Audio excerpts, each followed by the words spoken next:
Inform human, आप तक सच पहुंचे, यही हमारी कोशिश। इन्फॉर्म ह्यूमन में आप सभी दर्शकों का बहुत स्वागत है। हम विपश्यना के 2 भाग आप तक पहुंचा चुके हैं। आज तीसरा एपिसोड है और पहले एपिसोड में हमने एक प्रारंभिक बातचीत की थी। दूसरा जो एपिसोड था उसमें हमने विपश्यना शुरू करने के पहले जो कुछ छोटी छोटी तैयारियां हैं उस पर बात हुई थी। कल एपिसोड दूसरे में हमने ये कहा था कि हम अब विपश्यना की ओर बढ़ रहे हैं। इसमें एक और महत्वपूर्ण बात यह है कि विपश्यना शुरू करने से पहले ये भी जान लेना बहुत आवश्यक है कि ये विपश्यना की विधि दरअसल आई कहाँ से है, इसकी उत्पत्ति कहाँ से हुई। इसमें जो सबसे महत्वपूर्ण बात होती है, जब भी विपश्यना विधि पर बात होती है तो भगवान बुद्ध विपश्यना को विशुद्ध रूप में उनके माध्यम से साधकों तक पहुंची। इसके बाद ये विधि संसार में कई हिस्सों में पहुंची और इससे बहुत साधक लाभान्वित हुए।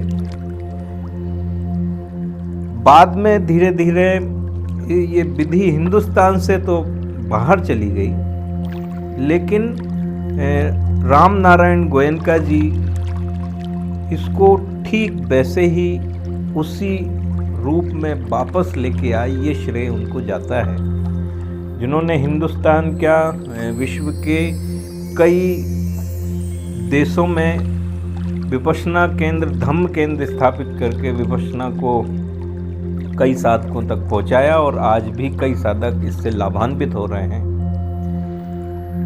ये बड़ा श्रेय गोयनका जी को जाता है। उन्होंने विपश्यना के लिए बहुत कुछ किया और उन तक कैसे पहुंची, वो कैसे इस विधि को उन्होंने आत्मसात किया, ये भी एक लंबी कहानी है। कभी इस पर बातचीत होगी और इसकी गहराई में जाते हैं यदि हम जाएं तो यहाँ भी कई जगह पुराणों में इस बात का उल्लेख मिलता है कि आदि योगी भगवान शंकर, जो योग के जनक माने जाते हैं संसार में, हम सबके आराध्य, इस सृष्टि के जनक, उन्होंने शिव सर्वोदय विज्ञान के तहत विपश्यना की विधि माता पार्वती को बताई थी। और तब ये कहा भी था, ऐसा उल्लेख है शास्त्रों में, कि ये विधि बहुत खास है, बहुत रहस्यों से भरी हुई है और ये उन्हीं को बताई जाए जो इसके पात्र हैं, जो इसके योग्य हैं, वही इसके जानने के अधिकारी हैं और ऐसे ही साधक इससे लाभान्वित हो सकते हैं। तो ये विपश्यना की उत्पत्ति को लेके एक छोटी सी चिंतन इसलिए आवश्यक था कि यदि हम वहाँ पहुँच रहे हैं तो हमें इसके विषय में जानना भी जरूरी है कि ये दरअसल है क्या। हालांकि ये और विस्तार का विषय है जो हम कभी और दूसरे एपिसोड में बातचीत करेंगे। फिलहाल इतना जान लेना आवश्यक है कि विपश्यना अपने आप में बहुत शक्तिशाली ध्यान की विधि है और इस ध्यान के चमत्कृत परिणाम सामने आते हैं। इसमें महत्वपूर्ण वही है कि इसको बहुत श्रद्धा आस्था के साथ शुरू किया जाए। अब इस विधि का जो पहला जो चरण है, इसमें 5 दिन तक हमें एक प्रयोग करना है। इसको ऐसे भी समझ सकते हैं कि विपश्यना की ये विधि प्रारंभ होती है और ये भी कह सकते हैं कि विपश्यना के पहले के ये जो 5 दिन हैं वो भीतर से स्वयं को तैयार करने के लिए हैं, फिर इसकी मूल विधि प्रारंभ होगी। तो ये आने वाले जो 5 दिन हैं ये हमारे लिए बहुत महत्वपूर्ण है। इसमें जो प्रयोग जो करना है, कि जो जगह आपने तय की है, जो समय आपने तय किया है, जो आसन आपने तय कर रखा है, वहीं पर उसी निर्धारित समय पर आपको वहाँ बैठना है और अपनी रीढ़ की हड्डी को सीधा करके पद्मासन में आप बैठेंगे।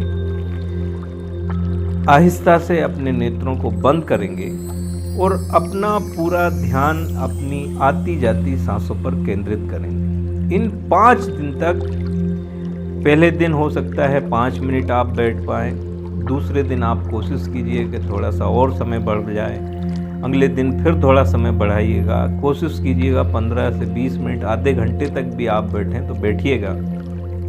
इसमें अब आने वाले 5 दिनों तक यही करना है कि आपको एक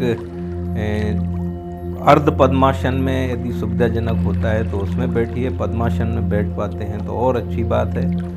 रीढ़ की हड्डी को इसमें सबसे महत्वपूर्ण ये जो शर्त है, ये 5 दिन तक सबसे ज़्यादा इस बात का ध्यान रखना है कि आपकी जो रीढ़ की हड्डी है वो एकदम सीधी होना चाहिए।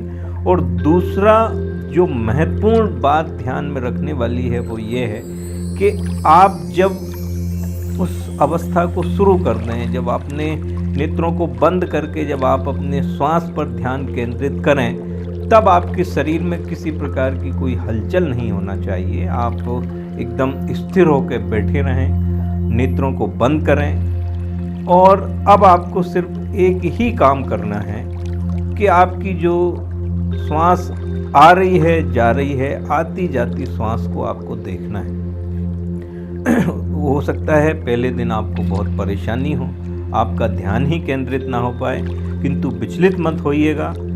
आपका ध्यान भटक जाएगा, आप कोशिश करेंगे, एक बार ऐसा होगा लेकिन फिर आपका ध्यान भटकेगा, आप वापस अपने ध्यान को यहीं लाइएगा और आती जाती श्वास को देखिए, उसको स्पर्श कीजिए कि जब आपकी श्वास भीतर जा रही है तो किस तरह की शीतलता का आभास आपको अपने नासिका के जो द्वार हैं, अंदर की जो नलियां हैं, उनमें किस तरह की शीतलता उस श्वास के जाने से महसूस होती है। ठीक वैसे ही जब श्वास बाहर आती है तब किस तरह की गर्मी का एहसास होता है, ये भी पकड़िएगा कि श्वास बाहर आती है तब आपको ठंडापन महसूस होता है या गर्मी का महसूस होता है। श्वास जब आपकी भीतर जाती है तब आपको ठंडापन महसूस हो रहा है या गर्मी का आभास हो रहा है। इन तमाम बातों को आपको ही पकड़ना है।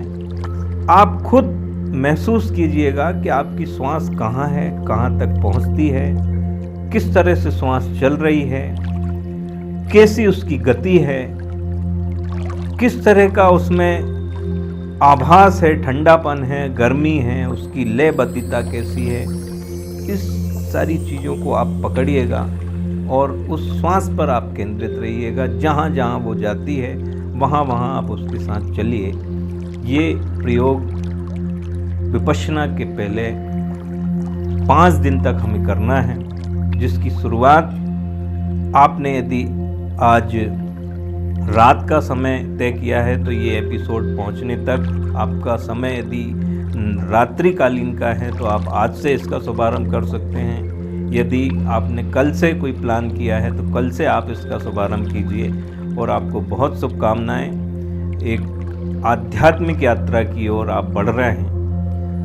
श्वास पर केंद्रित होकर अपनी आती जाती श्वासों को देखना है और ये प्रक्रिया अगले 5 दिन तक चलेगी। इस श्वास को लेकर और किस तरह की प्रयोग होंगे और किस तरह की सावधानियां बरती जाएंगी, इस पे हम अगले एपिसोड में बात करेंगे। फिलहाल श्वास पर केंद्रित होकर अपनी इस यात्रा का शुभारंभ कीजिए। आपको बहुत धन्यवाद। Thank you.